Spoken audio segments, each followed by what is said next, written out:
প্রথমেই বলে দিবেন চশমা পরে কেমন লাগতেছে। আজকে কিন্তু ব্লগ হবে চশমা পরে। কি ব্লগ করবো রে ভাই? একটা ব্লগ একটা ভিডিও ভাইরাল হয় না। যাই হোক, যেহেতু আমিও আজাইরা ভিডিও আপনাদেরকে দেখাই, আপনারাও দেখেন। তো সেই জন্য চলেন আজকে আজাইরা কিছু জিনিস দেখাবো আপনাদেরকে। দেখার জন্য একটু ধৈর্য ধরতে হবে। এখনই দেখাবো আপনাদেরকে, দেখেন এগুলা কি চিনতে পারেন? বলেন তো দেখি, বেড়া নাকি দুম্বা কি হতে পারে? অবশ্যই ক্যামেরার মধ্যে আপনারা দেখতে পারতেছেন, অনেকে কনফিউজ হয়ে যাবেন যে আসলে এগুলা বেড়া নাকি দুম্বা। আসলে এগুলা বেড়া। এইগুলার পাশ দিয়ে হাঁটতেছিলাম, এগুলো আমারে দেখে বে বে করে ডাকতেছে। মানে ওরা বলতেছে যে ভাই আমাদেরকে ভিডিও করে আপলোড করে দেখ, আমাদেরটা কিন্তু ভাইরাল হয়ে যাবে। তারপর ভাবলাম তাহলে ছাগলটা দোষ করলো কি, তাদেরকেও একটু দেখাই নেই।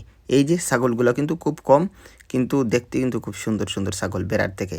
আর এটা হচ্ছে অসুস্থ একটা ছাগল, আহা কষ্ট লাগতেছে এটার জন্য। তারপর ভাবলাম ব্লগটা তো শেষ করে দিব, ভাইরাল তো হবেই না, আপনারা কয়েকজনে দেখবেন, লাইক কমেন্ট তো করেনি না, তো একটু ভাব নিয়ে নেই।